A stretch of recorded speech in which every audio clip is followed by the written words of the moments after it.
Welcome to The Naked Truth. And now, your host, Bridget Barclay.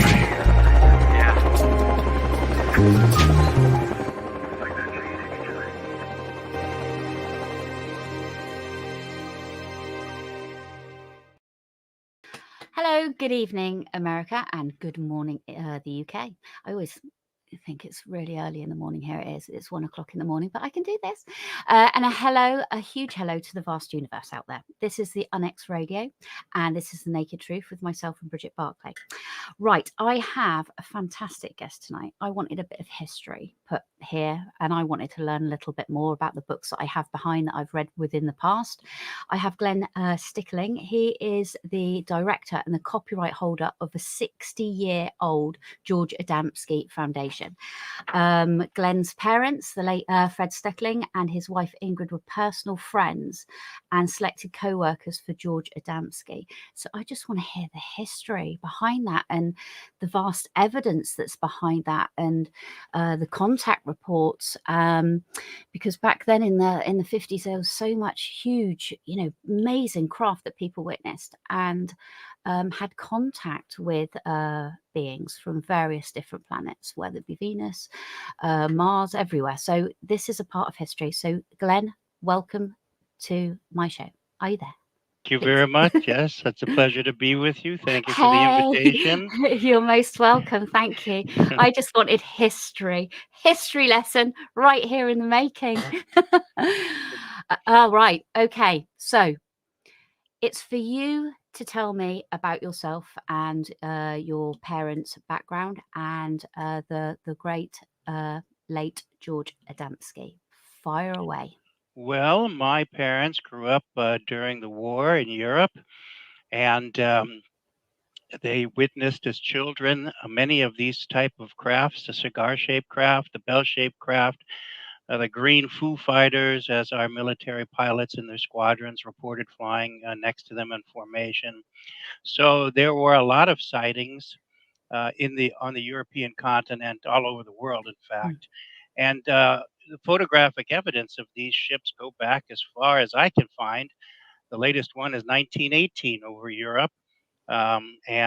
So these manifestations, these phenomena, were over the European skies for many, many decades, if not centuries, because we do know that some of the medieval paintings depict lenticular crafts and things like this as well. And so my grandfather perished in the war, and he was a pilot for the German Air Force. He flew what's called the Giant, a large cargo plane from Poland to France. And he received letters of commendations from the people that he smuggled out of Poland. He smuggled a lot of the Israeli people out of Poland. And when my father passed away, I also received a letter from the Israeli state acknowledging that as well. My grandmother had letters and paintings and all kinds of things of appreciation. But anyway, so my father was familiar with aircraft, and he was a private pilot, a recreational pilot. And so when he came to Canada and my mother followed, and then to the United States, they had a numerous amount of sightings. And of course, as you mentioned earlier, the sightings that happened through the late 40s and throughout the 50s, the waves of UFO sightings. As I mentioned in my new book, people always say, well, how come there's no mass sightings? How come they're not overpopulated? We do advertise that one. And thank you, Glen. This came all the way from America from you. Thank you. Thank you. Thank you. Thank you. There's a bag of, it's so much, it's too much information in there for me, but carry on. So the waves of sightings that happened through the UK in '54, the Coniston photos, Devonshire brothers, over London, over the continental Europe, Paris, over Italy in November of '54, where they for 7 days flew in various formations over the Vatican and the city of Rome. And so we could see that by no means were they hiding. They were showing themselves as much as they thought was, shall we say, safely possible. And so many people photographed them and saw them and even filmed them. And George Adamski was one of those. And so what happened is we had more sightings in Colorado Springs when we were there in '62, and my father met Gordon Cooper. And then in '63, when we moved to Washington, we had a sighting of a craft, as you showed earlier on your on the photos, a bell-shaped craft like this little model that we have here that was given a copy to each one of the original co-workers. Adamski. Yeah, it's purposely incorrect on the portholes so that somebody can't find it or buy it or whatever, and then use it to duplicate Okay. erroneously fake things. So it Okay. had 3 portholes when it should have 4. But anyway, we saw this craft over downtown Washington. There were 30 other witnesses, including a reporter for the Washington Daily News, and it was about 1,200 feet above the city. And the next day or so, it was reported in the newspaper. How old were you at the time then? There was 63. I was 4. Oh gosh. Okay. Wow. So, So so in a I crowd, in witnessing it. witnessing the craft, everybody pointing, everybody looking, and watching it maneuver and then disappear into space.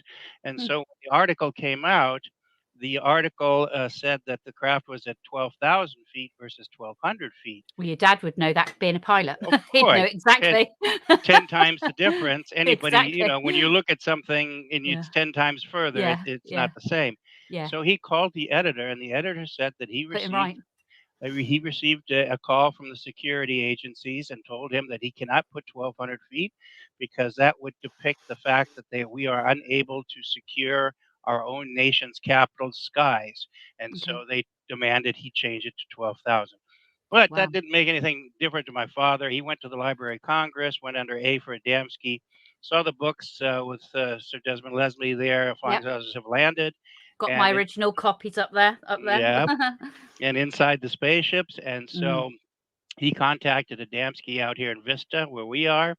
Oh. And George said, he said he's coming out in June to lecture to the Air Force Reserves in DC. And so we met him there, became fast friends and co-workers, and became privileged, I would say, Yeah. not only to Yeah, witness definitely. the crafts with him, Hmm. because Wow. the people would come to the house and tell George when and where they would be available so he could be ready with his camera. None of these films and photos that George took were happenstance and just potluck. They were all given. He was given or scenarios in which to be ready so that he could take these craft. Because, oh my God, camera equipment in those days, big bulky single Yeah, reflex yeah. cameras or motion picture cameras, were very difficult to use. So we Mm. met his contacts, some of them, and we continued those relationships with them after he passed away in April of '65. He spent his last birthday in our house with us, and he handed my father his briefcase and said, "Here, I want you to continue the Oh, program, take over." okay. And so from that, my parents were invited to NASA in '66, Goddard Space Flight Center, before a panel of 22 scientists with material, and they knew all about it. Oh yeah, we know about the craft, we know about the electromagnetic propulsion, and so on. Who's this? And NASA saying this? NASA. Okay. And then a couple months later, Colonel Freeman with the Pentagon wanted the same briefing, and we went there and. Colonel Freeman said these are some of the best films he's seen in civilian hands. Of course, in military hands, they have much much Yeah, yeah, yeah. better material. And so we were extremely busy during the 60s and the 70s. In the 70s, my father started the composition of the book Alien Bases on the Moon, which Mhm. was the first uh, copies of the original NASA and lunar orbiter. Nobody had pretty much ever accessed that material from NASA before. Okay, so let's just sort of like rewind back a minute because there's a few things in there. So you're saying that you were with groups of people and you were told when you were going to be able to see the craft and then you could be able to photograph them. So this kind of reminds me a bit of like the Billy Maher scenario as well, which I think, and I like Billy Maher's stuff. I always have done. And my craft that I saw was pretty much identical to Billy Maher craft. So if we sort of like rewind back a little bit, how many opportunities were you to have that, to be able to have these sightings with lots of people? Because Oh, I really didn't. I really didn't count because there were so many okay, circumstances. I would say that during the 2 years that we were with George on the East Coast, when he was there, that there were, you know, probably at least a dozen, okay, if not more, meetings with the his space contacts, his space okay. visitors. Because I want to say about that then as well, because obviously the information that your dad's then gone off and written his books about the moon and everything has come from all of that. So talk me through, did your dad first have contact just with them? It wasn't with a group of you or group, of you growing up as a child. Was it just your dad having the scenario No, first? no, it was not O- just him. It was him Open contact. sometimes. It was sometimes with them afterwards when George passed away and Dad started his first book. Why are they here? Space ships from Hmm. other world. He had individual contact. They would come to him specifically in his office, and they would sit down and help compose the book together. But usually, we had open contact as a group, as a family. Whether it was George, my Okay. father, and my mother, Madeline wrote of her, who was there as well, and so this was not always exclusive. But there were times when the information that was being transmitted was specifically for a particular reason or a particular person, and so thereby it wasn't tea time. They came for a specific reason. Oh They no, they'll always come do. whenever. Yeah. Okay. All right. Okay. So how did you feel when you first had that encounter? I didn't see it as anything extraordinary. We had seen these ships before, Yep. and in many different locations around the U.S. and then later around the world, and so. Um, I think that what happens is that when you encounter a person Mm, who is from another world, mm, it is what you notice about them is the fact that they are very intelligent and very perceptive and very purpose driven, and so people think, well, if they look like you and I, which they do, and in fact, one of the scientists asked my father how many people from other worlds, and he stressed the word people, mhm. are visiting our world at this particular time and interacting with us. My father wrote down a number, and the scientist wrote down his number, and then they exchanged pads of paper, and they had practically the same number. So they were well aware too how many were visiting us at that particular time. So this interaction with human beings from other worlds was something I grew up with. Okay. Yeah. George, on one circumstance, George told me when my parents were out arranging television and radio and what have you, and George and I were in a house together. Mhm. He said to me, "I've got two space friends that are coming, and they're going to come here, and we're going to have a discussion on the dining room table, and I want you just to sit, be quiet, and listen." And that's exactly what I did. And they had their discussion, and I listened to what transpired. And then on times there were several circumstances when my mother and I would have association with them. There were several in Washington D.C., and so there were a couple times where we stopped and talked with them, and interaction occurred. Things happened, and so it was not any different than you going and where you are in Scotland and running into somebody from Dublin or somewhere else. Mhm. It was a regular Okay. occurrence. So George's books were written through a form of, obviously because of his visitations to other planets, and inside the craft. Were they helped by a form of channeling through these meetings as well then? There was no channeling involved. Nobody was talking through you. You talk through yourself. Okay. They come directly to you when they want to bring you information or a message. They Mhm. know that we are not trained in telepathy, and they do not believe in taking over somebody else's body and talking through you. They come to you. They know how inexperienced we are, better word is ignorant, but inexperienced Mhm. in these particular forms of communication. So they know that when they come to this world, they come directly to the person and speak to them so that they understand and they don't misinterpret the message that's being given to them. That's very important. Why would you bother if you're going to give an erroneous message? Okay. All right. Question to well, an answer to that then. So I have heard when I've had contact and I've had UFO encounters and I've had many UFO encounters, I hear certain things in my head that I know that isn't my subconscious, and I am guided to go and do something, whether it's I'm told to go somewhere and I go there and then I have the UFO encounter. That's, that happens to lots of other experiences. So I haven't seen them visually talk, but I hear them talk to me. You can either be receiving a form of telepathy, or you yourself can be tuning into what is being conducted as well. Mm, Remember that we are like a radio, we're receivers and we're yeah. transmitters. And Mm, so consequently, if we're in the mode of receiving, then we can go ahead and receive messages or tune ourselves into the particular circumstance mm, so that you can get a message that says go somewhere and we'll meet you or what have you. That happens to a lot of people, mm, absolutely, because there are places and times and circumstances that are not conducive to safe interaction, and you have to go somewhere, and they have to go somewhere that mm, is a more to their liking and their picking.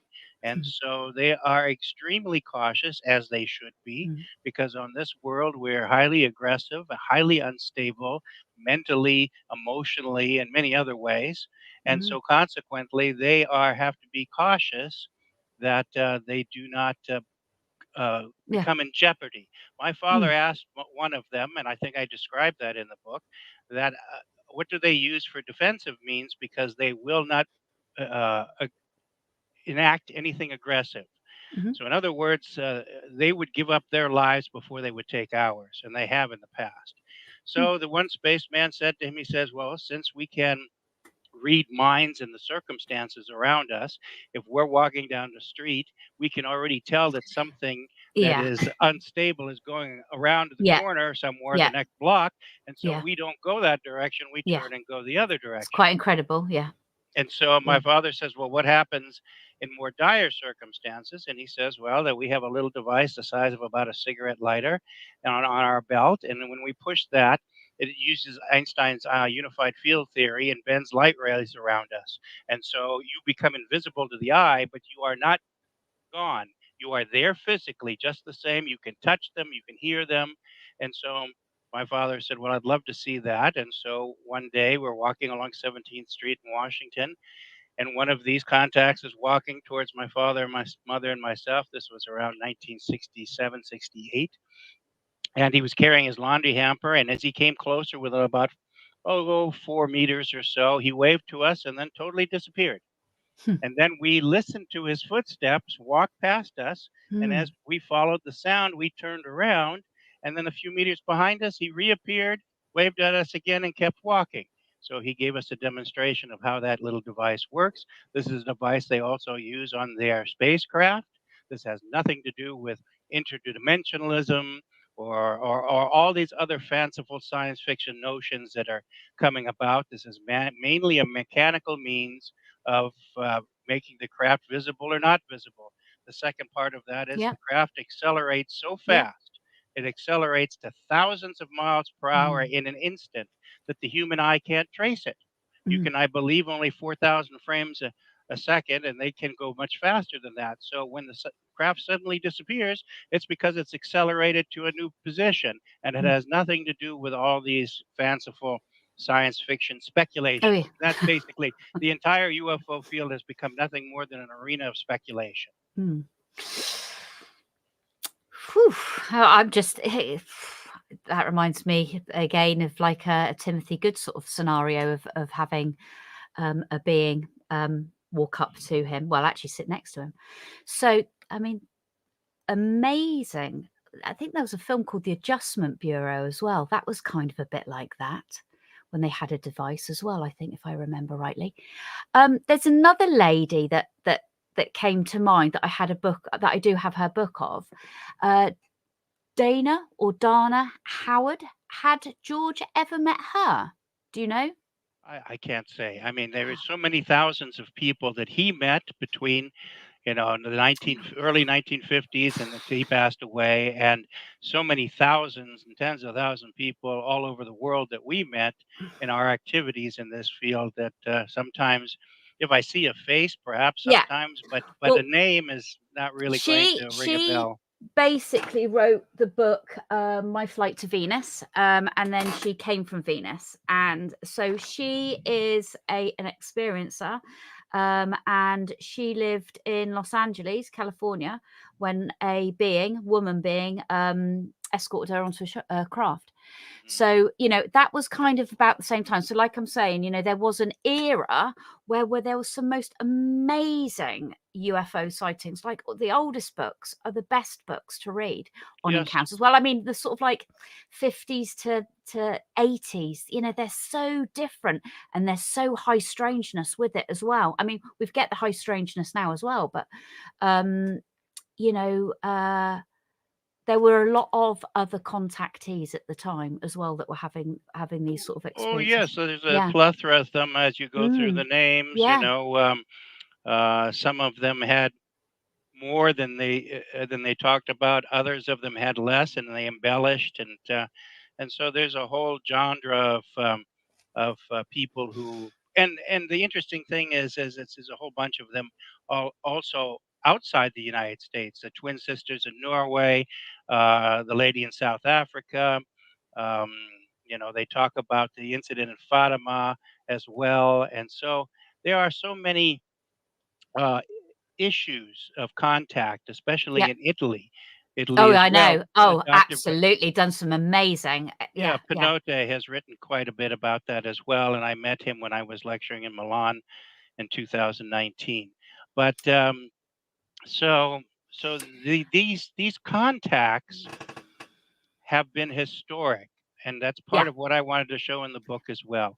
As we go back in history through all the ancient societies, whether it's Mayan, Aztec, Inca, Egyptian, Greek, India, everywhere, there are all records of these type of benevolent contacts.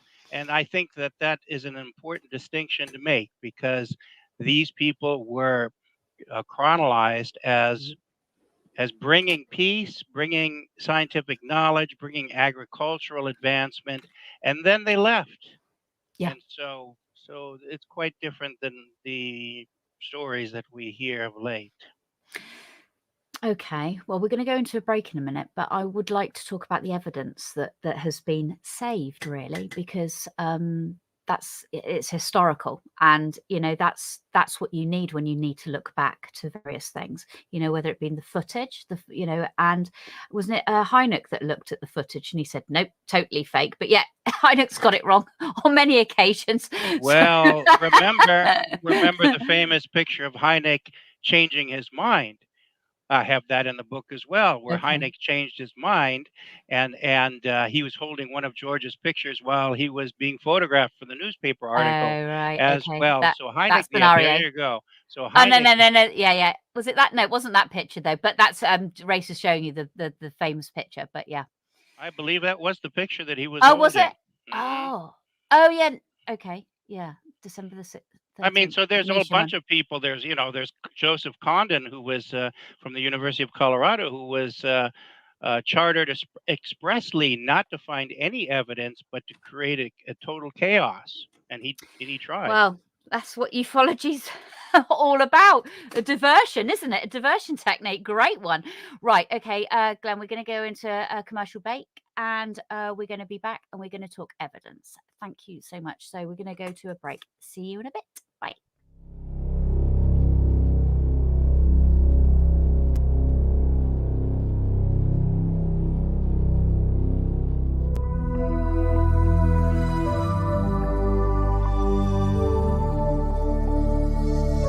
Are we alone in the universe?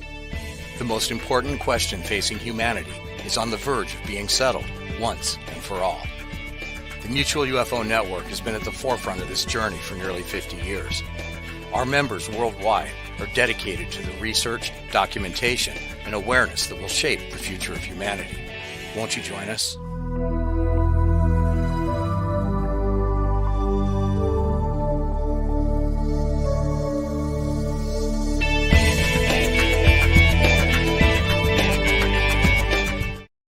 Are you thinking about purchasing a wood-fired heating or cooking appliance but don't know where to start? The new book, Wood-Fired Heating and Cooking, will guide you through the process and make the decision much easier. Find out about wood stoves, wood-burning fireplace inserts, masonry heaters, cook stoves, brick ovens, and more.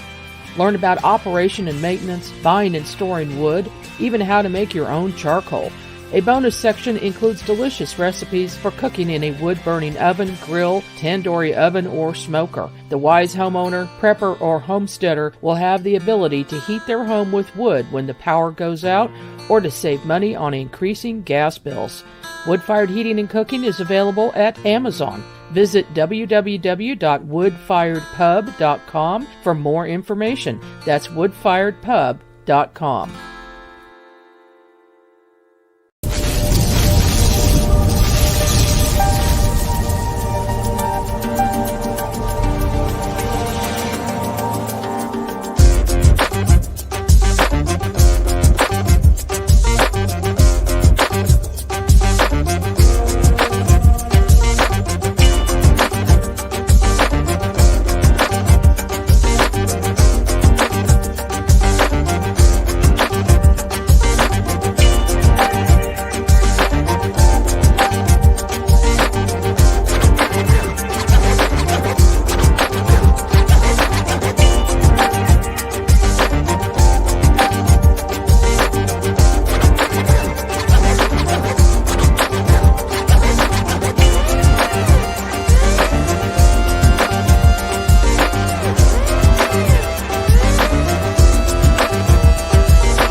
Welcome back to The Naked Truth. I have a special guest. It is called Glen Steckling. He is with the Adamski Foundation. Hello, Glen, again. Right, we were talking about evidence. We were talking about documented evidence and film footage and various things. Well, actually, we were talking about Hynek holding up the famous Adamski picture. But evidence is so important in everything, obviously. But, you know, this is such a huge, important part of UFO history. So, you know, the fact that you've carried on your father's footsteps, and obviously you're going to have maybe a different eye to what your dad had seen. You know, maybe there was things that he not necessarily missed, but read in a different way. Is there anything that you've come across and you thought, wow? Well, I know that you've put lots of new things in the book, but is there anything you thought, my God, how did my dad miss this or something? Is there anything? Well, I don't, we were so busy. Yeah. We were so saturated in bringing this material to as many avenues as possible, whether it was the government, the military, the scientific community. Okay. And we received such a enthusiastic type of welcome In other From words, the they military worked as well. From the as well. military. Oh, yes, Colonel Cool. Freeman was already part of NICAP during the late Yep. 1950s with Donald Kehoe and Admiral Yep. Hillenkotter. So Colonel Freeman was a well-known, and he went on record as when in '52 the formation flying over the Capitol, and they decided to debunk it. Freeman was against it, along with Major Burko and many other people, Edward Ruppelt, Captain Ruppelt, all these people. And so it's amazing that you can see these things flying in formation and Yep. film them Yep. and put them on the front page paper and still deny it. And so I would say no. That I mean, I have George's original negatives. I have George's original films that are taken in many different places all over the planet of these craft in motion. And that's what Colonel Freeman remarked on. I mean, you can. I wish there was a way to share screen or something. I could pull up a segment. You could Well, see you're it. definitely coming back anyway, because there's a few things I want to speak to about the moon and Yeah. various things as well, but that's for a different segment. Yeah. Right. And so consequently, these films they speak for themselves. Yeah, of There course is they do. Of no course they do. There, Yeah. there was no one technologically. Yeah. George already in the early 50s, when he took these pictures with a telescope and what have you, he Mm. put out a challenge at $5,000 to anyone who could prove these photographs fake. Now, Yeah. mind you, in 1950, you could buy a new car for $2,000. $5,000 was an Oh, yeah, incredible yeah, yeah. amount of money. Mm. Nobody, Yeah. nobody could do it because the pictures passed, as you know, from Yep. Leonard Cramp, Yep. orthographic projections, Yep. with the inclusion with the Coniston photos there in the UK and Derbyshire. Mm. Then they biometric radiation tests, and that's the kicker. When you Oh, look at these right. Okay. photographs and you see that the hull gives off a radiation distortion, Yeah, that's yeah, yeah. impossible to be a Yeah, yeah. model. Absolutely. The Yeah. famous Yeah. producer John Ford said these aren't models; these are at least 30 some Mm. feet in diameter. Mm. You would be impossible to build a model like that and hang it on a crane. That was not feasible. And Yeah. so Nothing when so you look at heavy. Yeah. when you look Yeah. at these materials, there is no denying it. In fact, when the military came, they always sat in the front row of the lecture hall. They're in their like uniform like that. and listened very carefully because Yeah. George gave them material just freely, without charge, just the same as he did everybody else, because he also had a White House access card, though it Okay. allowed him to get into the President Kennedy, who he met during the campaign, and they briefed each other. And George took him out to the desert where one of these crafts were scheduled to land, and the president went in there along with Eisenhower in '54. So George was extremely well known to the government, and he was extremely sought after. I have all these people that said, "Oh, boo-hoo, George," like Donald Kehoe with NICAP, Okay. and Yep. oh, who's the other fellow there who wrote the book Flying Saucer Serious Business? Frank Edwards. And so, but yet in my files, which I released in 2015 in a reprint of the book Behind the Flying Saucer Mystery, And that's I had been reprinted about 14 times, didn't I? Didn't I read about 14 times? no. That book, Oh, Alien Bases, has, but oh, okay. Behind the Flying Saucer Mystery has not. It was originally Flying Saucers Farewell, and what Yes, I've got that one. Yeah. in the '70s it was reprinted in paperback and given the title Behind the Flying Saucer Mystery. In 2015, I added about 50 pages to it Oh, as far as data and a complete illustration section, which that original okay. did not have. Brilliant. And So you have done extra things that your dad hadn't done. So yeah, of course. Okay, I get yeah. modern times, modern people, Yeah. you know. Yeah, fantastic. And so, what I do is try to give people the absolute most. I can't do everything, but the absolute most of what can help them to try to understand this field, because the the emphasis of why they come to visit is much more important than whether you see a ship or Of not. course, absolutely. Yeah. Right? And they have helped us several times to Mm. avoid nuclear war 2 times. In I fact, know. astronaut Edgar Mitchell made that statement about 2 years ago that he knows of at least 2 times where they have intervened to prevent nuclear annihilation. Hmm. And so there is a much greater emphasis on why they are here and what are the benefits that we are able to accumulate from this, because we are in serious need of some progressional help on this world. Yeah, yeah. Oh yeah, for sure. I mean, I had Robert Salas on a couple of weeks ago, and he told me told everyone of his account, and then I've got next week Dan Willis on, and his account. So that's going to be amazing. And I've said this, and lots of people have said this. It's you get to see these horrific things, whether they be through vivid dreams and things, because that's what we are doing to this planet. Horrifically, really, what we're doing. Well, I think things are magnified. What we don't understand is the fact that our mental thoughts are also mental projections, like a radio station, and that you broadcast those thoughts. So if you have a bunch of people broadcasting that thought, in a way, it's like voodooism. If you put 12 people in a circle and they all concentrate on one thing, it magnifies the energy of that thought, and that thought then gets broadcast out, and then gets picked up. It creates.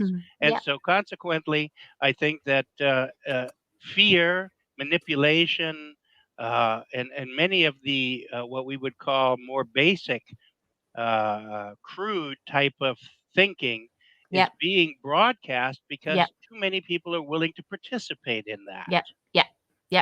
Yeah, very much so. Yeah, it's not enough positivity, that's for sure.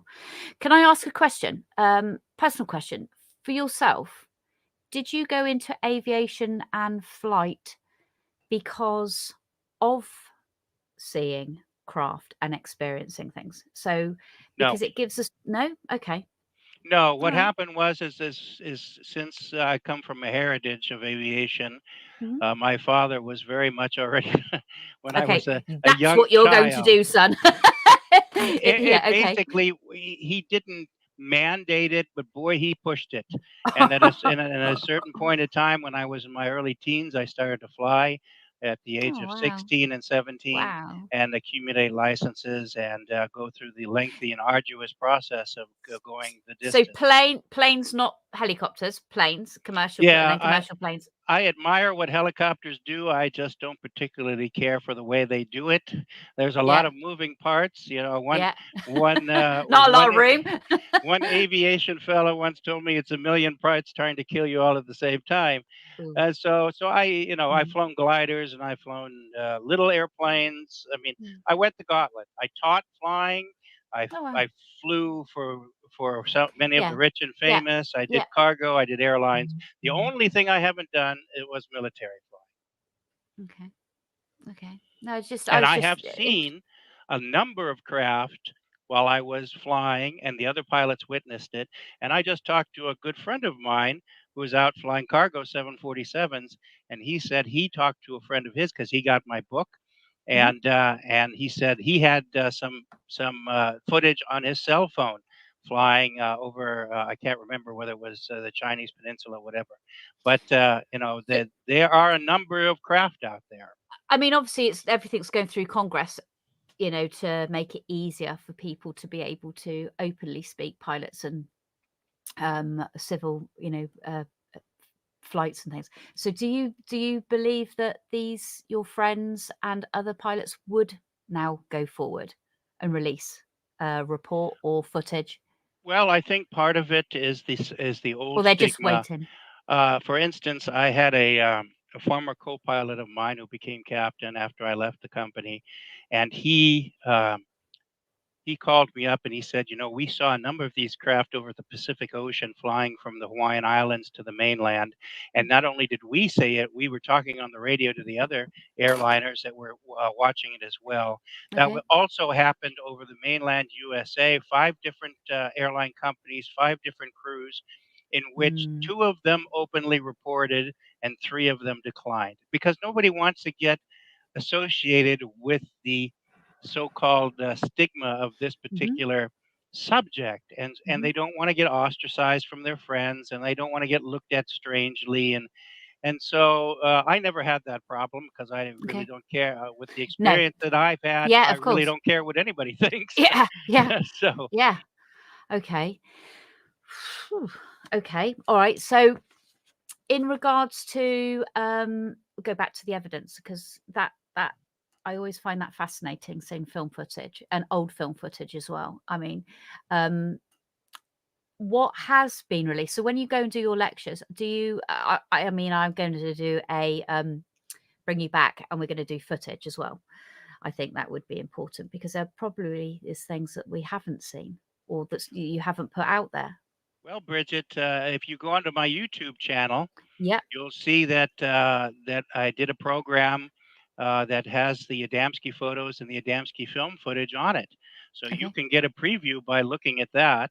And Okay. I we think can Race is going to put up. I think Race is going to put up the website as well and the YouTube channel. I did yeah. put that in there. Thing. Okay. But there's about there's probably about 15 programs on the YouTube channel, of which we've put out, and we're working on another one right now, which has to do with the historical UFO footage all the way back to, like I said, 1918. We're collecting those photos, and we'll compose another YouTube program as well. But if you look at that, you're going to see photos, and you're going to see the actual Adamski film footage direct from the vault. I just think a lot of the older craft was so much clearer, the pictures, you know, whether it be the Oregon, you know, I mean, all of the pictures were so much clearer and the craft was so clear as opposed to now what we get. I mean, you know, actually saying that some of them are clear, the silver structured balls, the metallic balls that you see. But yeah, the older pictures are absolutely amazing.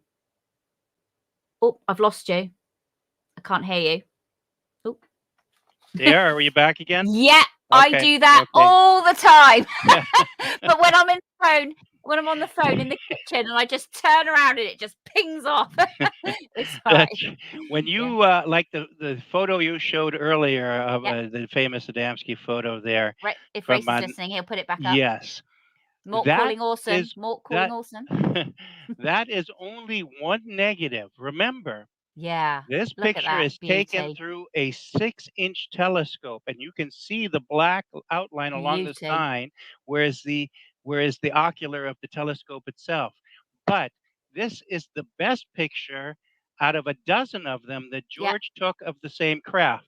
I have negatives that have the craft more blurred, more outside the lens, and many different facets, because in the old days, we did what was called panning. If you took photography, you took a picture pan of the same, in and out, you pan the picture and you take the same photograph at different f-stops and different shutter speeds to get the very best you can. So it's not like today where you just push a button and you get a digital image, and if you don't like it, you keep taking it. At that time, you had to use precious film, and you had to guesstimate as best as you could in order to get the best image you could. And this is one of the clearer ones. But yet, how funny is it? The critics of Adamski say, oh, his pictures aren't clear enough. And then the next group say, oh, they're too clear. Nobody can make up their mind because I know, and that's the same now. There is a concentrated effort to belittle and besmudge George Adamski as much as they possibly can, because they don't want people to think about aliens being human beings. And more importantly, they don't want them to think about aliens being in our own solar system, because that brings the whole subject much closer to home. And then explanations will have to be given.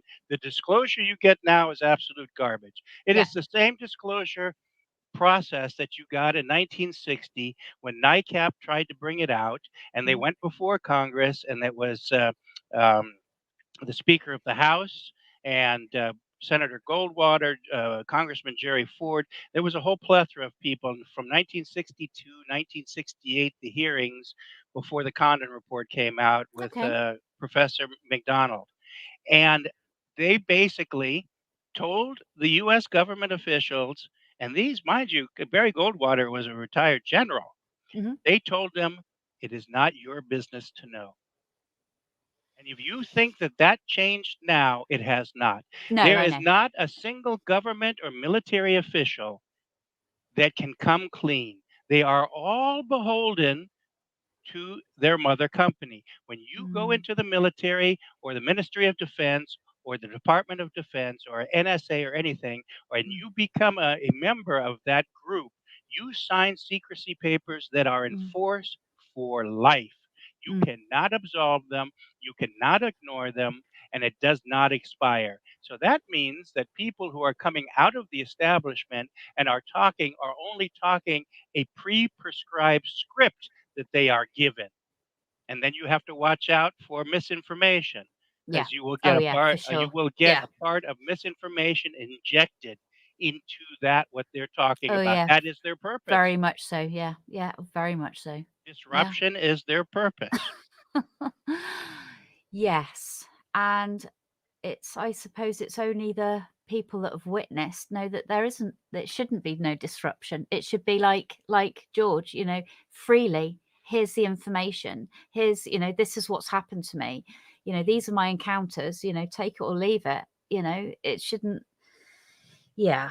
So, okay. Do you know the relationship with Desmond Leslie, and George Adamski? I know that you do, but were they very good friends? I know that they co-authored a book together, but obviously Desmond, he was like an author, filmmaker as well. So how did they first meet?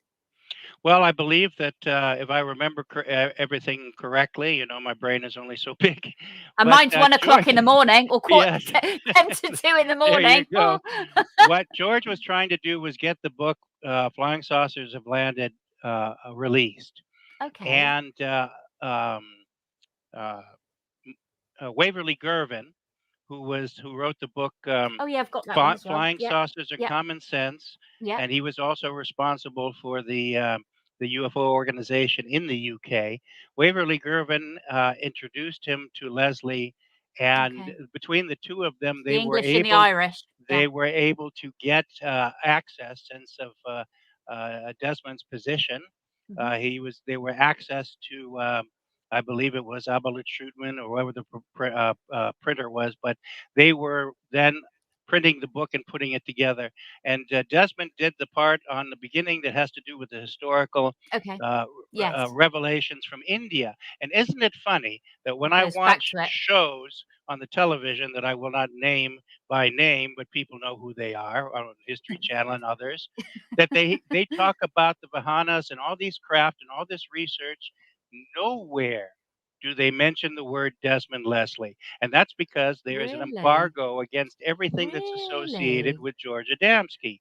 So Really? I talked to Desmond many Wow. times, Okay. and Didn't know that. when he lived in the south of France, and I was scheduled to meet him in 2001, I believe it was, and he passed away just a few months prior to that.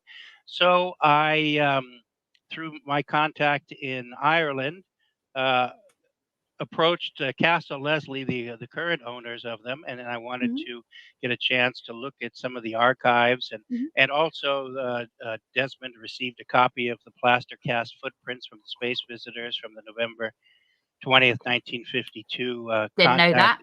in Okay. Desert Center, and they have.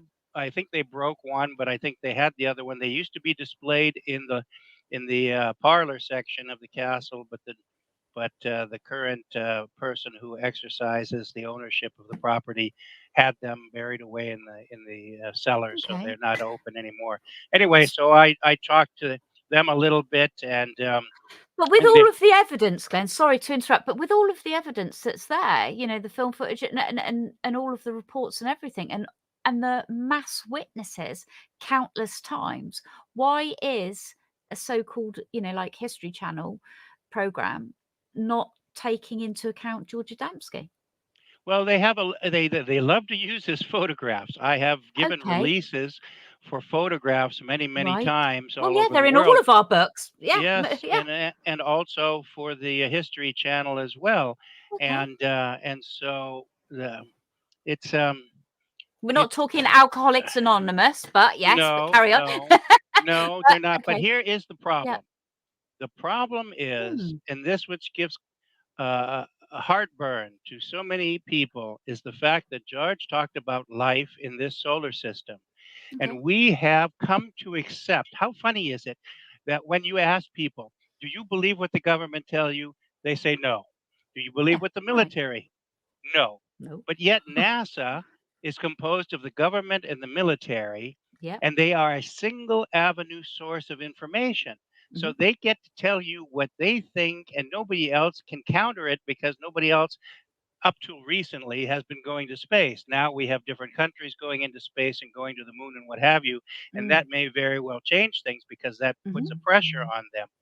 Yep. But so what happens is that we Mm. telling the public there's no life in this solar system so Mhm. that we can separate this Yep. UFO subject, because if there's no life in the solar system, then there's less likelihood of UFOs being real, and we're Mhm. trying to deny both. Mhm. And when Mhm. we can't deny both, then we try to put it to outside the solar system, so far away. George made the statement, all I needed to do, he said, was to claim that my space contacts came from outside the solar system, and I would have had 1/10 of the trouble because there's Mhm. no way to prove it or disprove it. Yep. But he said that wasn't the truth. That's Mm. not what happened. And he said, I'm not going to go down as a liar. Yep. I mean, this is what we'll bring you back for, to talk about obviously George and the moon, because I went to go and meet John Lear in Hmm. Nevada. Spent a day with him. Lovely man. And that is, I went with the BBC, did a documentary with them, but it was absolutely amazing. The footage, that the photographs everywhere, and just his knowledge, and obviously from his dad. Remarkable. So there is somebody else I'd like to bring you on with. So we're going to be like the Partridge Family. I've never done I that used before. I Race used is to going to do that. fly. I used to fly with John Lear. Did you? Yes, Oh, we flew okay. L-1011 Lockheed TriStars together. Yeah, yeah. And when Okay. we got our first trip Oh, together, he of course knew my father's name and he knew yep, me. And he yep. said we sat in there and we Oh, got the airplane up to altitude and all squared away. And then he turned to yeah. me and said, "When we get to our layover, I want to sit down and talk to you and pick your brains." I I said, bet "You he might not." did. I said, "You I might bet not he like what did. you find No, out, but no. let me Yeah. make also a distinction. Okay. Unfortunately, John would gravitate to wherever the camera was. So if Okay. somebody popped up and made a new accusation, he Hmm. would jump on that bandwagon without checking it. So, for Oh, instance, okay. he, at one time in the 90s, he tried to push the fact that we didn't go to the moon. I said, John, Okay. you and I both know that's nonsense. That's garbage. And so I went in 96 and I saw him in Laughlin. And I Hmm. also visited his house in Vegas. In Yep. Laughlin, he, his daughter, and myself sat down, and I pulled out the original NASA photographs that we have obtained, the 11 by 15 Hasselbound of the lunar program and all the situation there. And I Mm. said, now look at this and tell me that we didn't go. And he says, That's a absolutely. debate for another He day. said, no, he said, absolutely, Yeah. we did. So he Yeah. acknowledged that. Yeah. I mean, Unfortunately, his whole room is just filled with and maps. This has got this there, that's got that there. So much footage we couldn't use. But some of the people thinking, no, my God, this guy's mad. But actually, the more that you sort of like, it's kind of making sense for lots of people. That's why I'm going to bring you on with somebody else. And it's going to be like the Partridge Family, because he's really into the moon and everything. So yeah, that would be really interesting. Yeah, that good. would be very interesting. Yeah, definitely. So so everywhere, conferences, speaking about Well, it. I, Book your I, new. So when did you release this book? Because this is fairly new, isn't it? Now this is September of last okay. year. Yeah. Okay. Yeah, very new. That one Big that book. came out. It took a long time to put together because of my illness, Okay. and so I am not traveling on tour. And to tell you the truth, um, Hmm. most of the UFO community in the United States don't want to hear from me Okay. because they know that I walk around with a briefcase full of original hard evidence. Okay. They know that I do not. What's the what's Correct. the wo Polite well, word. the polite word to say it, that's right. That I am telling it straight, and Absolutely. I am not, making, up stories, or I am not bending things to suit myself. If I Hmm. don't know, I tell you I don't know, and if I Okay. do, I tell you what I can experience, Uh-huh. have experienced. But Okay. basically, they don't want that, But and in you're on fact, Coast to Coast next week, right? Well, that's after I pushed it for quite a while. Okay, but still, you're on coast to coast. So I got you here before coast to coast, but Mhm. you're going to be speaking to lots of people. Lots of people are going to be listening to you and Well, tuning I've in. done it before. Yep. My father was an Art Bell. I was an Art Bell, and then of course Yeah. when it switched to Coast, I've done that show a couple of times, and then I've gone to the studio, Gaia Studio over in Yep. Colorado Springs Yes, lovely, isn't it? with Regina Meredith and Mm. George Norrie, and done programs for them too. Mm. So you know what I all I can say is I am doing We're more all and a more. part of it. We're all a part of this subject. Yeah, Every I'm doing more and more in this type of forum, you know, video conferencing, Yep. simply because traveling is my last 2 lectures, public ones, were in Italy in 2019. Okay. So yeah, because like you said, some of the some of the most amazing reports are from Italy. What were the group of people there that used to, very much like the Adamski, George Adamski, where crowds of people out on the waterfront? There was a very famous case.